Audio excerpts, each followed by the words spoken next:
The Riz Khan Show not only tries to bring you political leaders, but also those who influence the way we think. Some names may sound familiar, and others you may have heard for the first time on our show. In one episode, we spoke with Somali supermodel Waris Diri about the controversial issue of female genital mutilation, and she wasn't too happy with an email sent in by a male viewer. Female genital mutilation is circumcision. Before condemning this way of life, we should look at the advantages of being circumcised for spiritual reasons. People who campaign against circumcision are after sexual pleasure. It's got to be a man. Okay, he's after pleasure. Well, if I must say, if I cut that man's genitalia right now, I'd like him to answer that question or to say that letter again. Now, this is absolutely ridiculous, and it is to even say that. It has nothing to do with pleasure. It's a crime, and it's a cruel against women and young girls. And I do not know what he's talking about, and I don't think he knows what he's talking about. This wasn't the only instance when the topic of women's rights caused our guest to become quite heated. Eve Ensler spoke passionately to us about how women's bodies are being ravaged in the war-torn Democratic Republic of Congo. What's very terrifying is to see a place on the planet where the desecration of women's bodies, where torture towards women, mutilation towards women, massive raping towards women has become normal, has become expected, has become something that people don't even feel alarmed by anymore within the country. In December 2006, we had the chance to speak with that year's Nobel Peace Prize winner, Muhammad Yunus, from Oslo in Norway. He spoke with us about the importance of this award.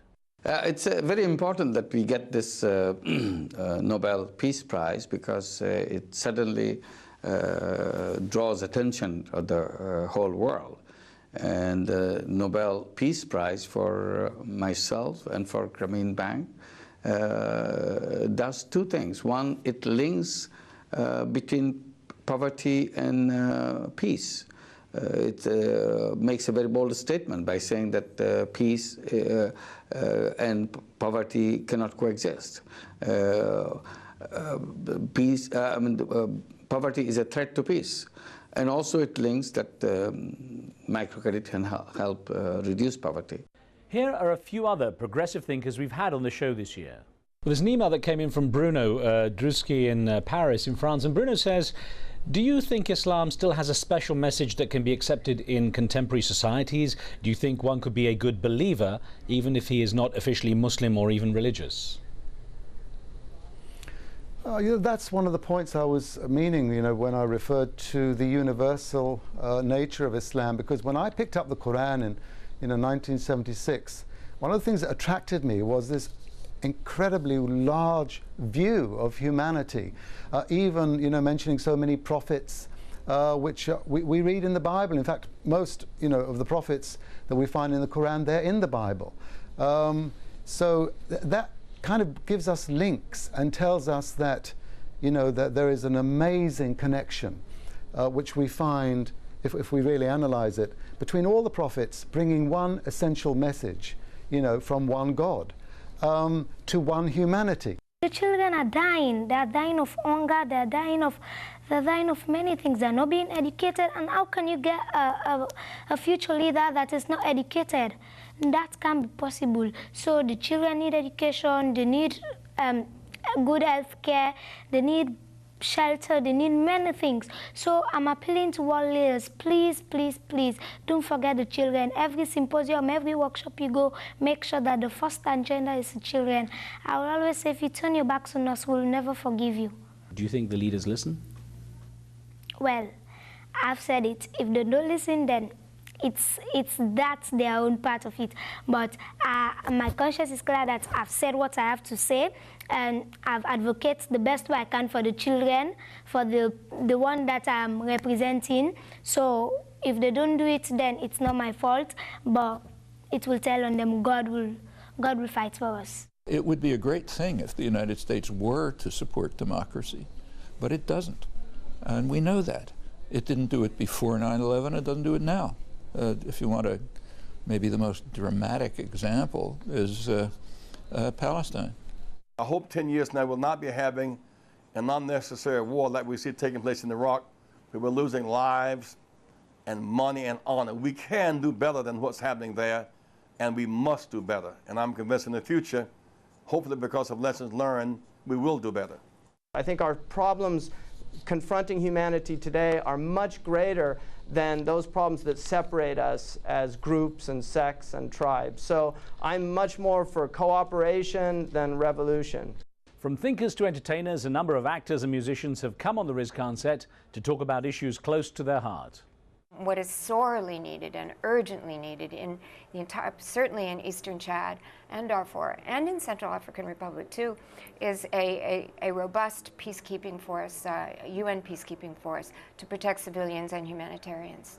On United States soil, in the days of the transatlantic slave trade, you would pay an equivalent of $40,000 for a slave in that time. You can buy that same adult male, you can buy him and own him, that same equivalent adult male today in Florida, for example, for $300. And what that does is it makes that person very, very vulnerable to being killed should they become difficult, should they become ill. Obama, Hillary Clinton, they got competition. Vote for me, Clef for the president. I'm already the president. I'm the new president. I don't need a ballot. You know what I mean? I already got all the votes of the kids, you know? Globalization is terrifying to everyone in many respects because it means a loss of control. You know, we've already seen as Naomi Klein would be the first to point out what the power of global corporations is. They operate outside governments. They are essentially independent financial systems that can move capital around the world in a way that we can't move humans or ideas or anything else around the world.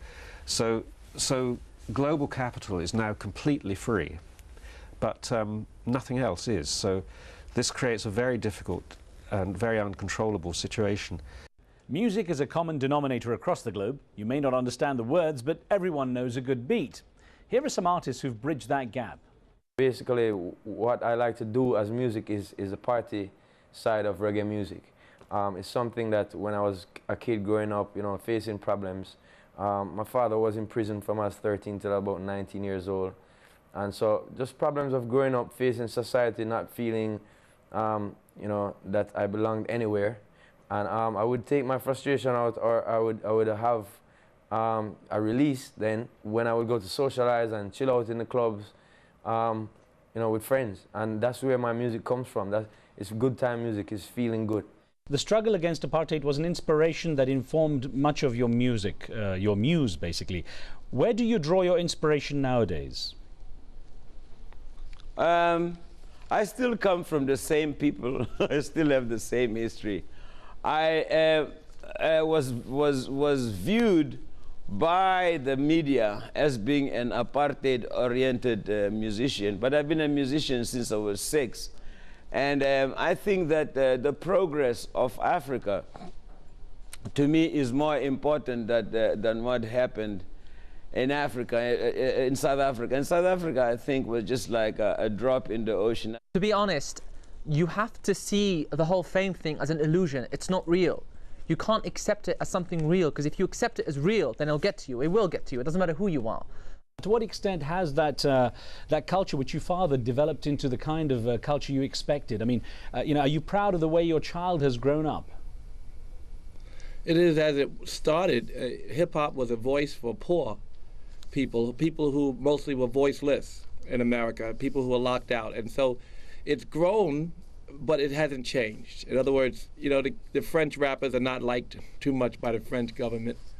And the Palestinian rappers are piss people off. The Israeli rappers are not so, you know, so all the African rappers, of course. So here we are 20 some odd years later, but the rappers are still ones who needed a voice and who expressed the opinions of and ideas of the masses, who are mostly locked out in terms of expression, you know, to the rest of the world. So yeah, I'm very proud is the answer. I'm very happy for what they're doing for the world. Now here's a South African pop group that brought music to our ears. New album, Ma Chérie. Can we get a sample actually of something from them? Well, that was smooth. Believe you can. A little preview. Okay. This is one of the singles on the album. It's a song called Pot Belly. Even though I have fat thighs, flabby arms, a pot belly still gives good loving. Fat thighs, flabby arms, a pot belly still gives good loving. Fat thighs, flabby arms, a pot belly still gives good loving. Well, still gives good loving. The mind is a powerful tool. Entrepreneur and entertainer Uri Geller proved just that live on our show. Take a look. The spoon is becoming softish. I'll show it to the profile, you see? It's becoming almost like plastic. And this is a very, very, very heavy spoon. It's going to go any moment because it's really very still. And it's cold. There's no doubt Uri Geller had us amazed. But here are a few moments that had everyone in our control room laughing. Given that Jews have never experienced racism, this was all new for me. Well, you know, Dean came to me. We've been friends for a while, and you know, let's not forget that Dean has only been an Arab for about 5 years. I've been a Jew my whole life. It's funny, my coach used to call me Big Nose in the gym, and I would get headaches after I would train because he would make me keep my head down like this. He'd go, keep your head down because people are going to try and hit your nose.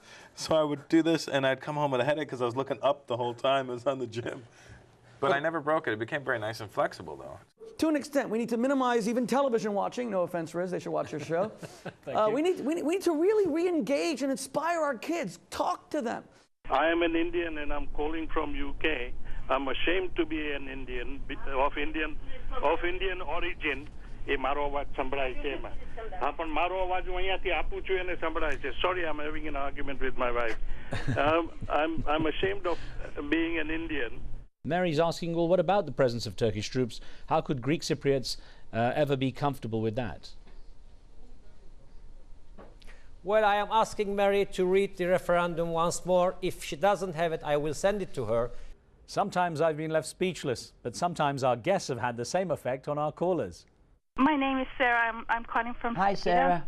Hi. I just wanted to say that I love you. Hi. And thank you for being you. And you're a great, great person.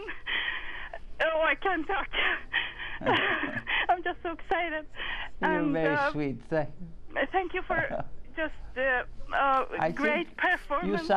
You sound like someone who's. You sound like you're somebody beautiful as well. Thanks a lot. Well, your voice is beautiful anyway. What do you say? And that concludes the first 12 months of the Riz Khan Show. As we begin a new year, we aim to continue to bring you more of the world you know and that you should know. Please keep calling, emailing and texting your questions and comments, as it's you that makes the Riz Khan Show. We'll see you next time.